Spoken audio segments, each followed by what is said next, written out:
Vice President Kamala Harris was recently at a church in Philadelphia, and she said this.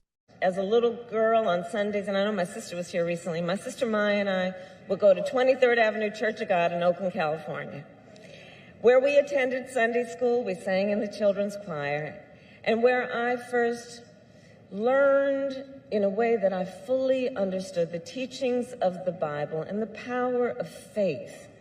My earliest memories of those teachings are about a loving God, a faithful God, a God who asks us to speak up for those who cannot speak for themselves.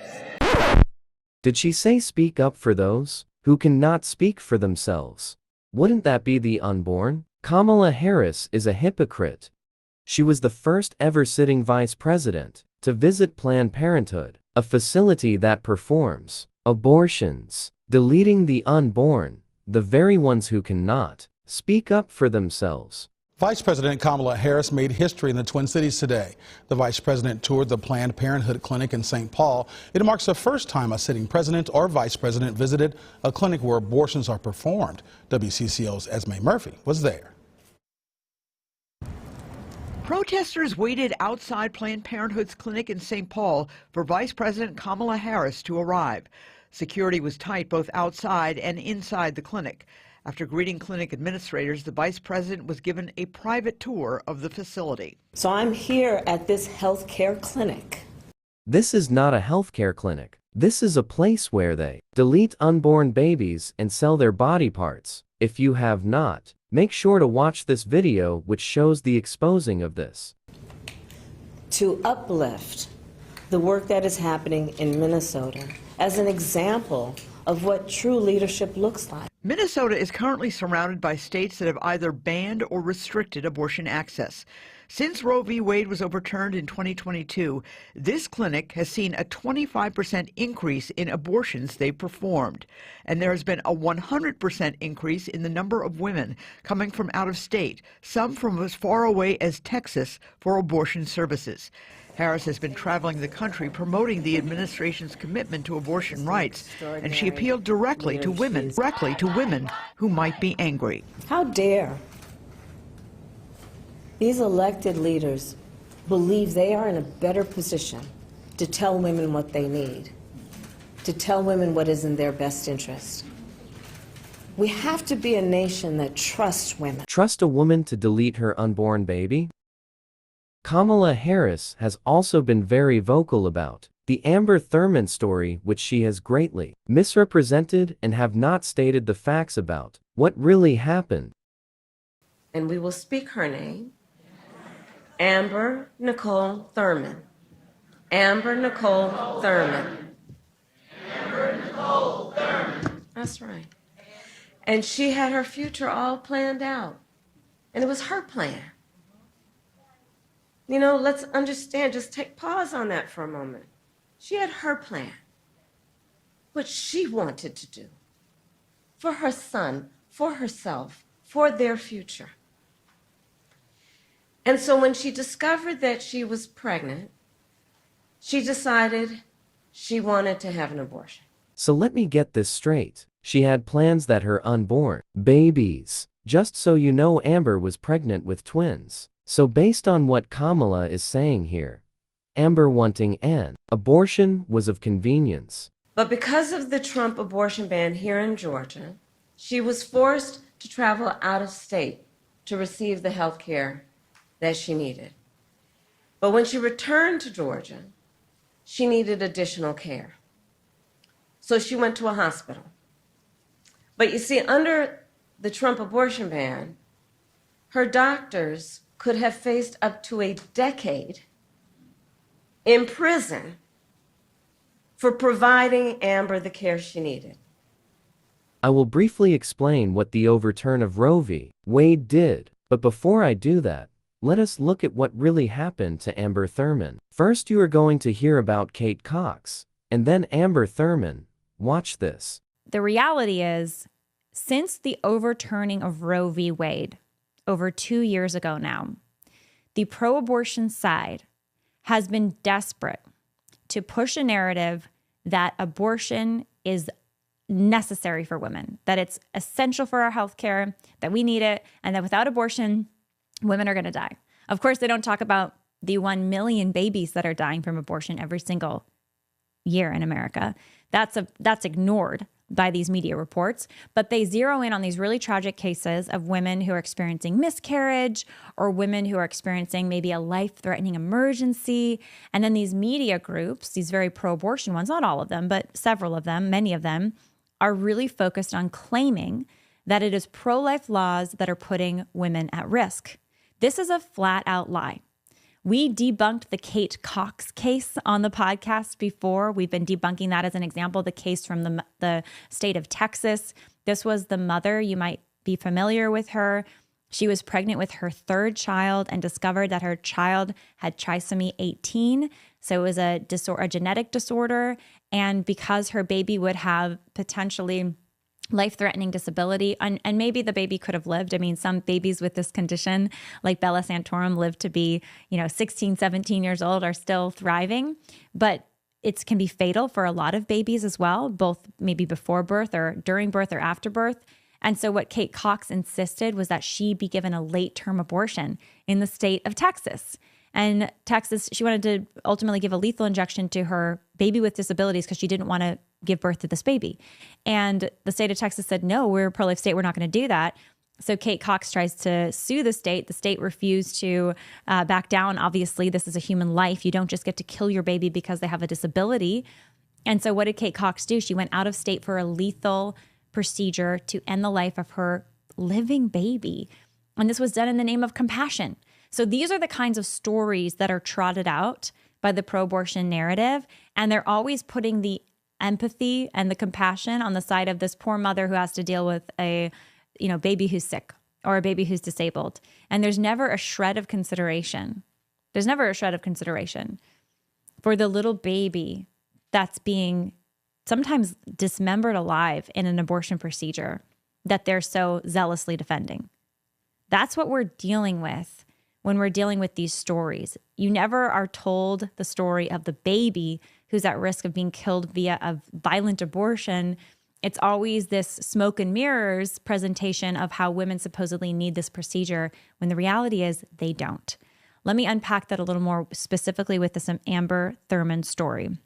We're going to go to some really important statistics that you need to know and some facts that you need to know about this particular case. ProPublica, that very pro-abortion rag, came out with this claim, this was just a few days ago, that a young mother is dead because of this pro-life law in the state of Georgia. And they went on to tell the story. The author was Kavitha Surana, tells a story about how pro-life laws are to blame for the deaths. And this woman, who was Amber Thurman,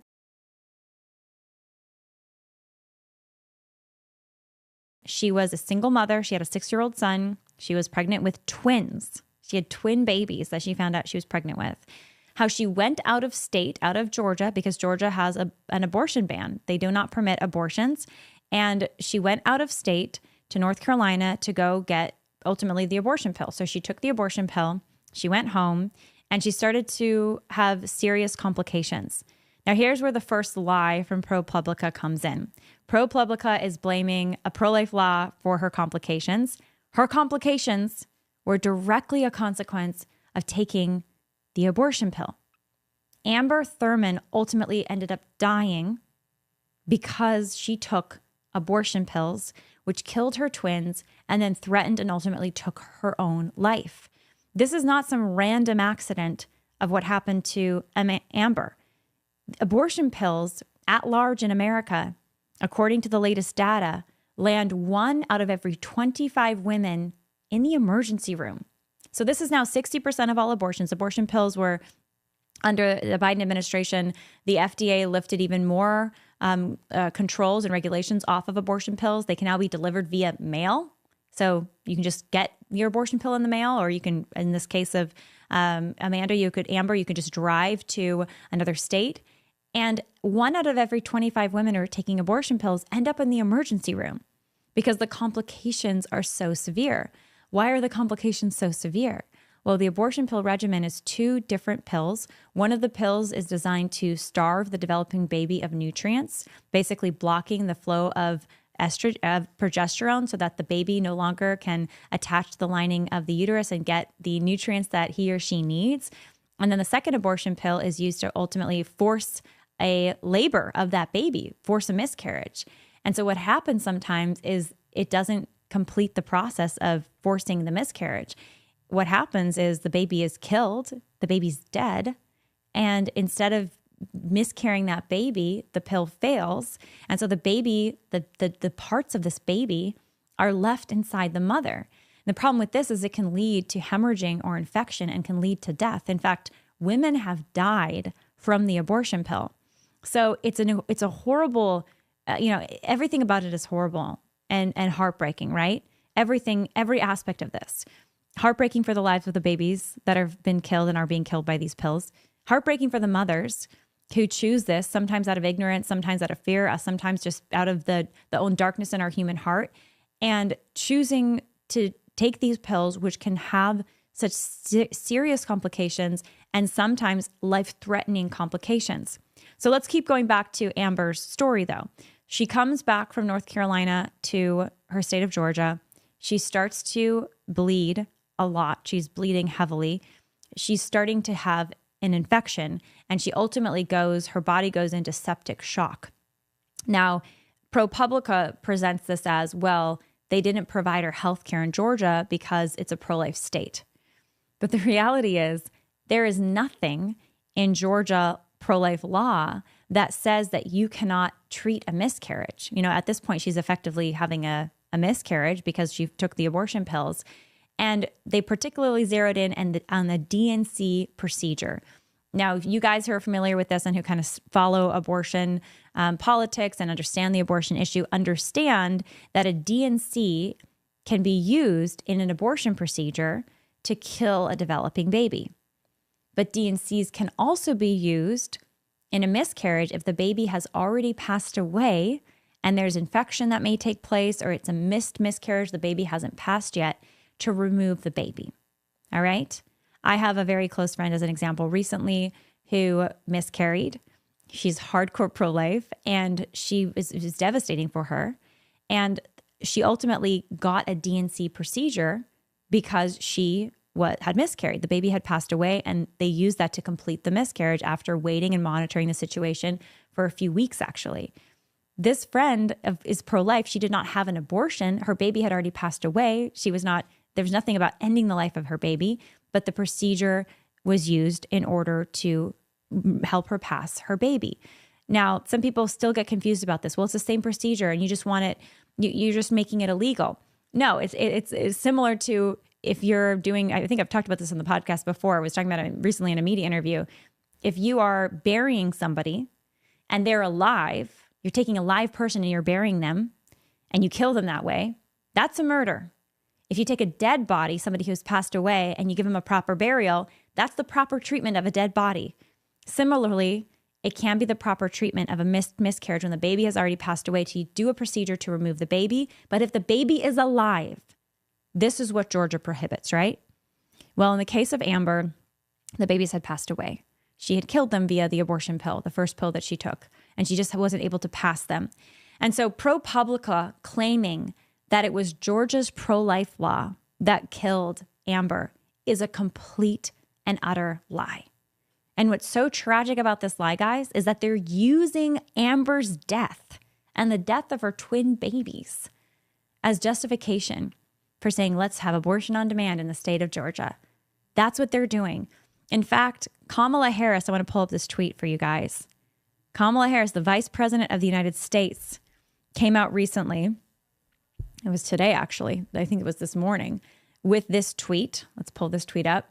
She says, a young mother from Georgia should be alive today, raising her son and pursuing her dream of attending nursing school. This is exactly what we feared when Roe v. Wade was struck down. In more than 20 states, Trump abortion bans prevent doctors from providing basic medical care. This is a complete and utter lie. Georgia does not prohibit in any way, shape, or form Georgia does not prohibit, pro-life Georgia, in any way, shape, or form using a DNC procedure in the case of a missed miscarriage. And in the case of a life-threatening medical emergency, in rare cases, early delivery of a baby may be necessary, and Georgia doesn't permit that, doesn't forbid that either. That's the reality.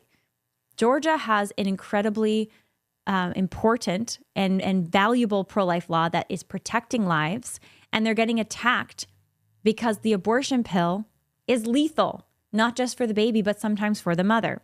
So the first fact that everyone needs to know about this case is that DNCs are not illegal in Georgia or in any pro-life state unless the DNC procedure is being used to intentionally kill a child, aka an elective abortion.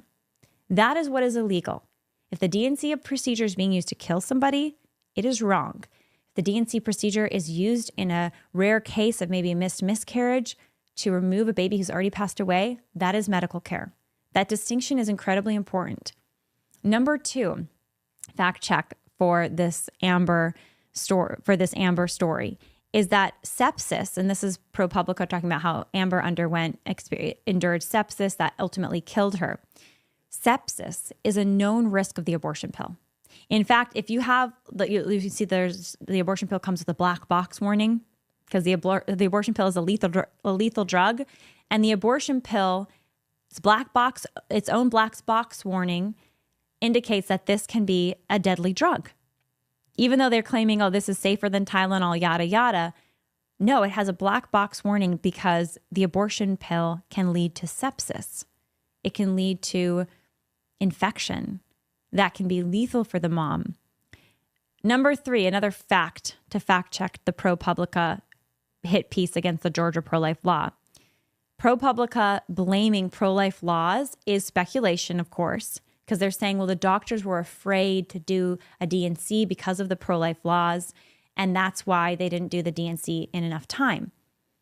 There is zero evidence, and they show zero evidence in their own article, which is pretty lengthy, that the reason that doctors waited and didn't immediately do the DNC had anything to do with the pro-life law.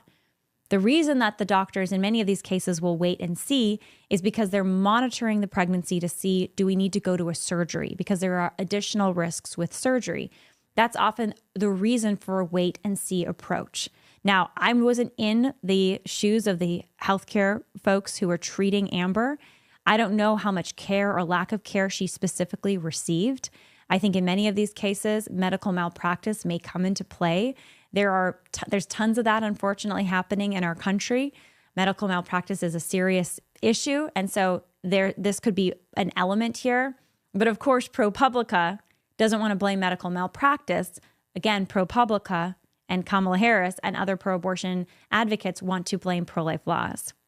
Finally, ProPublica, of course, and Kamala Harris, for that matter, is not being honest about Georgia's pro-life law. Georgia's pro-life law very clearly states that in a life-threatening medical emergency, early delivery may be necessary and can be permitted. And it also in no way prohibits using the DNC procedure in the case of a missed miscarriage. That is the reality. And in fact, there is no pro-life law in the country that prohibits treatment of an ectopic pregnancy or that says that you can't use a DNC in a case of a missed miscarriage.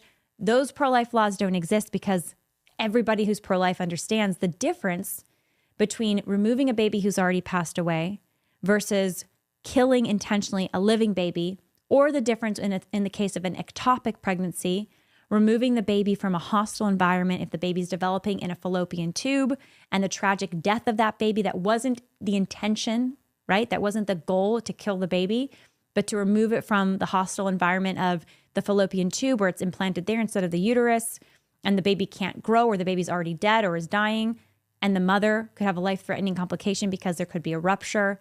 That has never been prohibited by any pro-life law in the books in this country. Now, let's listen to Dr. Bill Lyle as he explains more in depth the dangers of the abortion pill.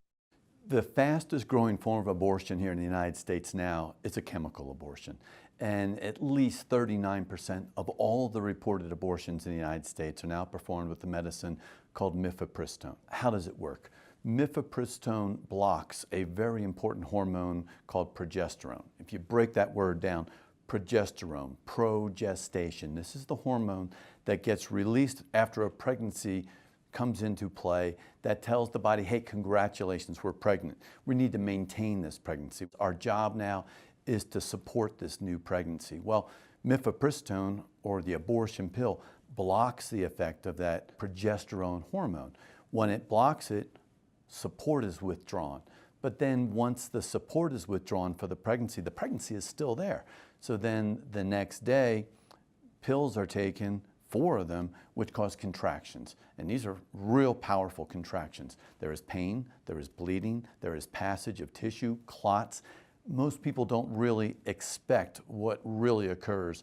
So it's not the just take a couple pills and the abortion will absorb and the baby will absorb into your body.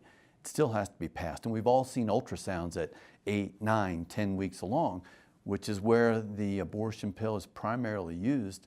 And you see the babies jumping, sliding, moving around.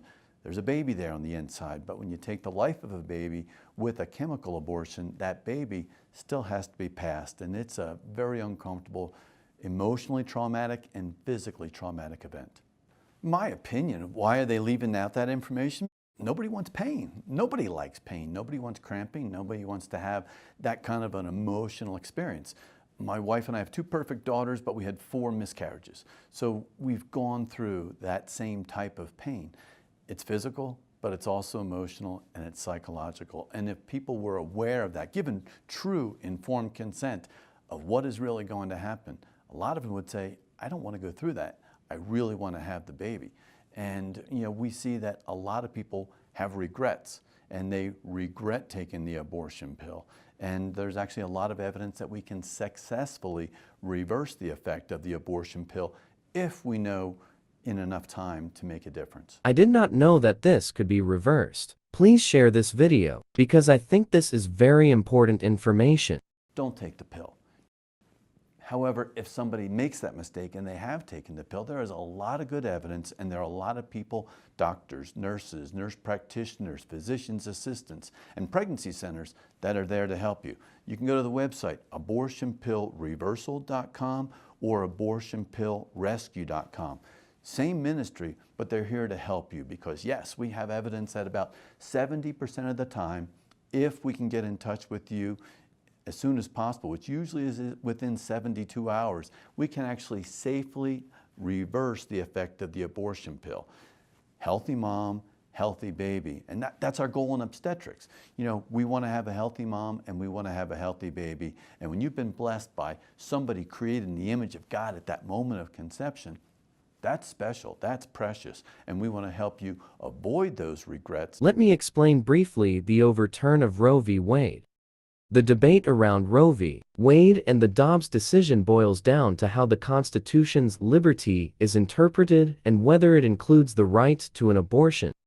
In Roe v. Wade, the Supreme Court interpreted liberty in the 14th Amendment's Due Process Clause as extending to personal privacy, which they found broad enough to cover a woman's right to decide whether to have an abortion. They argued that reproductive choices were private matters, so a woman should have the liberty to make these decisions without excessive government interference. However, the court in Roe balanced this with states' interest in protecting potential life, allowing states to restrict abortion later in pregnancy post-viability, around 24 weeks at that time. The Dobbs ruling re-examined this reasoning. The majority argued that abortion wasn't a right, deeply rooted in the nation's history and traditions, a standard they applied to due process rights, and that the Constitution doesn't mention it explicitly.